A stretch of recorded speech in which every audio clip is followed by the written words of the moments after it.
So relief for Jesse Marsch, but not so much for Jurgen Klopp. Here he is post-match. Obviously, another setback. How did you see the game? Yeah, real setback, absolutely. Yeah. So I thought we had a really good start in the game. I'm really lively. Exactly what we wanted, and then we conceded a freakish goal. Scored the equalizer, but it didn't give the complete security back for whatever reason. We struggle with controlling the game, obviously, but which is difficult then against the side with the speed they have up front. We gave too many balls away. And the boys tried, so really tried. We had a lot of possession. We had obviously big chances which we can or should use. But in the end, we believe if it's 1-1 and you defend the situation around the second goal like this, then you leave everything open. So for them, so it's really, that's not. I don't know exactly, but it looks like so in between we try to have we think we have the ball, then we don't have it, but then we don't close it, then we have a 2 or 3v1 situation on the wing, ball gets still out, which is actually not to explain really, but it gets out, and then in the end it's a 2v1 in the box, and he can finish the situation off. So that's the description of what happened, but the problem is we cannot control this kind of game in the moment, and that's obviously a problem. 8th of Premier League games, you've conceded the first goal. After what you said, a good start. I know, like, if you had a button you could fix it, you would. But why has it become a habit, though? Why has it become a habit? I mean, how can you know this goal bring together with all the other goals we conceded? It's pretty much an own goal, but nothing to do with the situation. It's a non-situation, and then pass the ball away and the goalie slips. So yeah, I know. So, but that's now really difficult to answer. In this situation, it's unlucky, whatever. But it happened anyway, and they use it. We had a similar situation before that, which we didn't use, where the goalie and the defender have a misunderstanding. We don't use it, but yeah, that's it.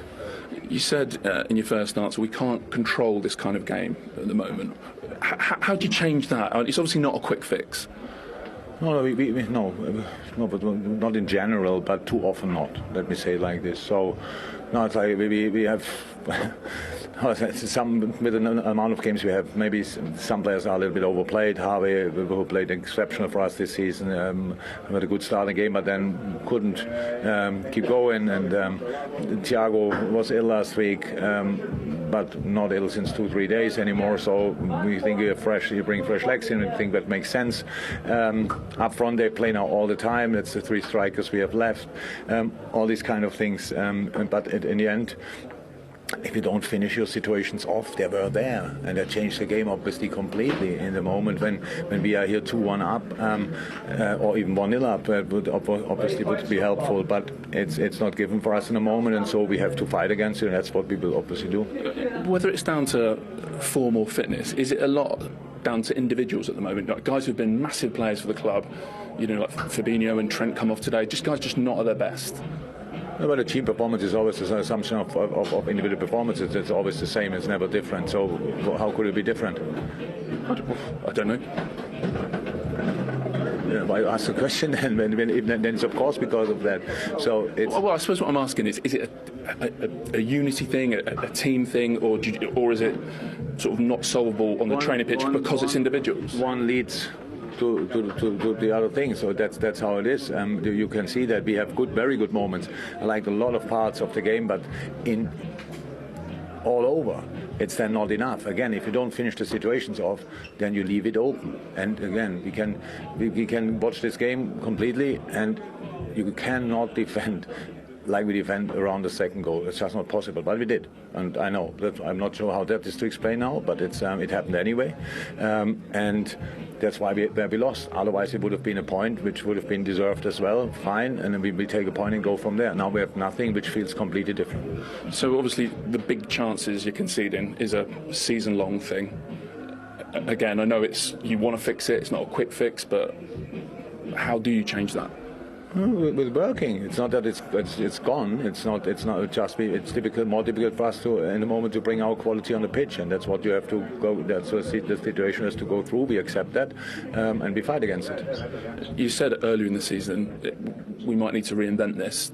Do you feel like it's a bigger thing than just a poor run of form? It was a different situation. There were the players coming back and stuff like this, and it didn't work out. We had problems from the first day. That's obvious. Injury-wise, how I said, some players have to play then too often, and others come back and have to play too early. That's the situation because the games are coming thick and fast. So that's the situation we have. So it's now nothing to change about. So we will work, and we will. I don't know exactly. I understand as you ask, but I don't know exactly what you want to hear.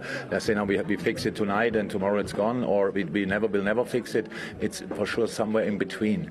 So, but it's our situation, and it means we have to help ourselves, and that's what we'll do. Thanks for your time. How good Leeds have actually been, even though they haven't taken the points from their games. We saw a performance finally from them where it's resulted in the 3 points.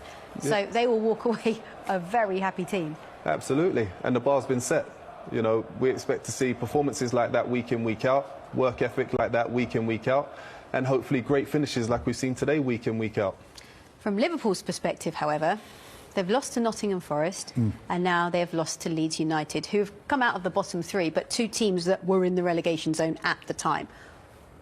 What's happening now with Liverpool Football Club? Where are we at? Because I know the fans are going to be so frustrated. Well, I was just going to say there'll be fans across the world right now who will be steaming because they've lost to Leeds United. But in the cold light of day, if you analyse that game of football, Liverpool bossed it for most of, especially that second half. And with an outstanding performance by Meslier, or had he not done that, then Liverpool would have won 2-3-1. People would have said, well, that's what we expect. You can only control the controllables. And what they did was find a goalkeeper in top form and then the superb finish to win it. This guy's really happy. He's really annoying me. He is very happy. 20 points already dropped it's not a good season from Liverpool. It's not 22 for the whole of last season is not good enough, is it? In the end, it's a results business, and it's not good enough in that sense. And you'd like to think that the talent and the quality Liverpool have got, they convert those irrespective of who's in goal.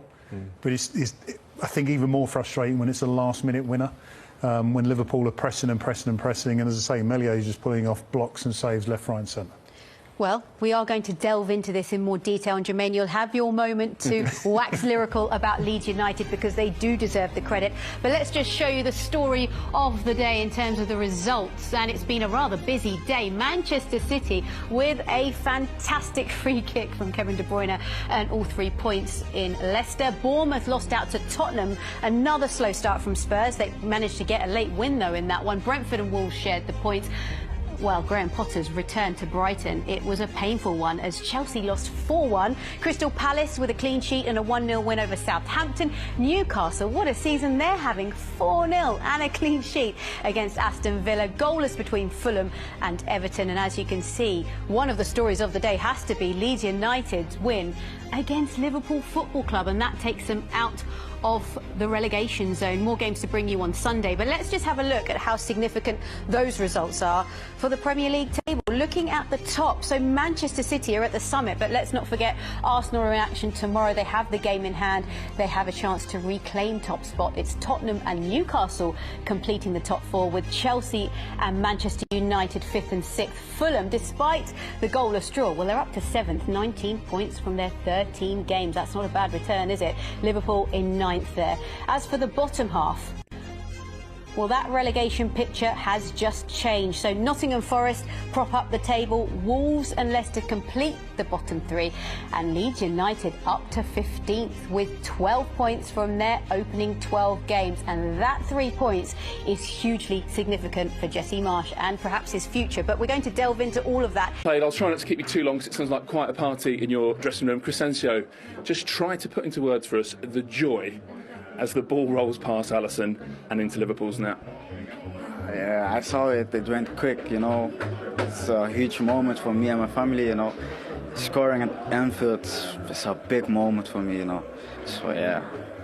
And we saw you just charge off. Was it just pure ecstasy? Did you even know what to think? No, it's just like when you're in the box, you have to think quick, you know. So, yeah, it just happened. So you're another one of the heroes, Ilan. I mean, you've been a big part of this Leeds journey, the promotion, First season in the Premier League under Bielsa.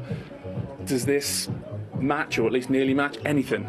Yeah, no, honestly, you know, I'm here since the beginning, you know, and I'm very proud, you know, to up the step, you know, and keep working. And today to do a great game, you know, in Anfield is all the time a pleasure to help my team, you know, and I'm happy also that we can score in this great stadium, you know, to bring the 3 points to Leeds. So I've asked Crescencio how he felt when it went in. How did you feel? Wow, just like, you know, we never know. So sometimes with the VAR, so just now I stay, you know, focused, you know, on the game, because we never know what can happen. So just I try to enjoy with him now, because we have great 3 points. I mean, you made a lot of big saves in that second half, and I guess that goal makes them feel like they're worth even more. Yeah, exactly, because, you know, just you feel is a fantastic sensation, you know, to help the team. And you know, at the end when you score, you know, you say, oh yes, I helped the team, you know, all of you definitely did. Yeah, all the second half, you know, and yeah, just the goal come to concretize, you know, the finalization of the game, so it's perfect for us. Crescencio, you said at the start there, this is a big moment for me and my family. Just tell us a little bit about the journey, which tomorrow carries on with you turning 21. Yes, that's right. Yeah, as a young kid, I played for Feyenoord, you know. I always dreamed to play in the Premier League, and to score at Anfield, that's just a dream, you know, for every kid. So I can't describe my feeling right now, you know. Where are the family now? They are at home in Holland, but I will visit them tomorrow at my birthday, so yeah. It's going to be some birthday, isn't it? Yeah, this one is going to be special, you know. Ilan, you came under a lot of pressure, the team I'm talking about, the manager as well. Did you come here with genuine belief that you could do something? Yeah, no, you know, just when you play against Liverpool, is a massive club, you know, and everyone say that we have nothing to lose, but sometimes it's fault, you know. We came with a plan, you know, and we wanted to play like this, you know, because it's very hard to play against this team. And yeah, the counter-attack has been wonderful, so it's great for us. Okay, well, Crescencio, I know you're the birthday boy, but player of the match today is Ilan. So are you okay? Yes, no problem. Maybe in your 22nd birthday we'll get one for you. No, this one is for the main man, Ilan. Thank you, brother. Well played, my brother. Appreciate it, brother. Well done, guys. Love you, brother. Thank you so much. Well done, guys. Brilliant. Well deserved. What a lovely moment for Somerville with his 21st birthday tomorrow, but it sounded as though the party had already started in the Leeds United dressing room. You could hear the music, couldn't you? And he mentioned how much of a special moment it is to score a goal at Anfield. You've done it before. What is it like? It's an amazing feeling. Sorry, Jomo. It's an amazing, amazing feeling. I did it, I was playing for Everton.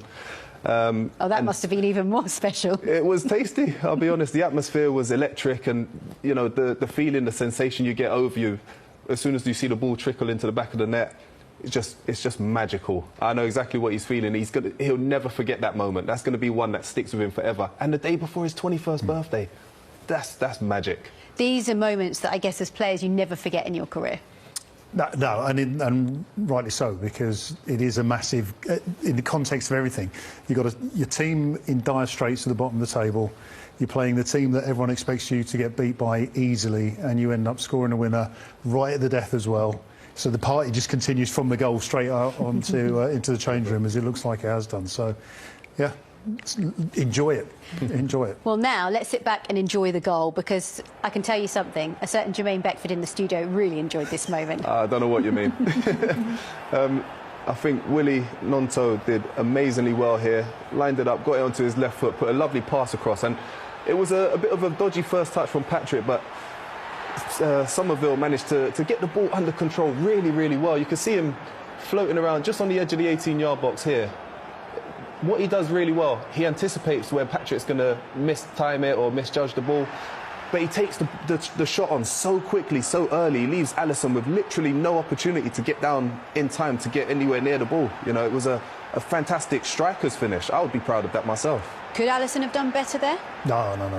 I mean, as Jermaine said there, I mean, he's like a stab with his shot. There's no cue that he's going to shoot, because you're expecting bounce or a touch forward, and it's an exceptional finish. It was. You cannot take away from it. No. But let's talk about MRBEAR, who was the other player that was definitely a standout for you. Yeah. 9 saves in this game alone, which is the joint most level with the top goalkeeper in the league. What did you make of his performance? Well, it's funny because at half-time I talked about his positioning for Mo Salah's goal, and I still stand by that had he dropped back a little bit further, he could have made the save. But that was being nitpicky about being a great goalkeeper or a very good goalkeeper. What he did with these saves was demonstrated his great qualities. Coming out, he's using all different parts of his body here. I mean, he's got kicked in the head late on in the game as well. Yes, just generally, everything he did with regards to shot-wise was spot on. The one-on-ones, I mean, we talked about the one for Nunes in the first half. In the second half, again, he came out one-on-one, made a big block. He hasn't kept a clean sheet. Sometimes, Seema, you walk off the field and go, I don't care, we won. And today was that day. And that was it. I was just looking at their run of results against Brighton, Everton, Brentford, Villa, Palace, Leicester and Fulham. They've taken 2 points. They've just taken 3 points at Anfield. Yeah. I don't know if anyone quite expected it, but you did say that you felt that the performances have been good from Leeds. It's just been that end product. Yeah. And today they found it right at the end. Yeah, absolutely. With the exception of 1 or 2 of the matches, all of the performances have been, very similar to what we've seen today. High intensity, really pressed really well all over the pitch. High energy as well. Loads of chances being created but not being taken, and we saw snippets of that as well today. Don't get me wrong, but for the most part, it's been good performances. So it's a matter of time, and it was before the results started coming as well as the performances. And fortunately, with a lot of pressure that's been put on Jesse Marsch's head, the performance matched the result today, and he'll be one happy and relieved manager today.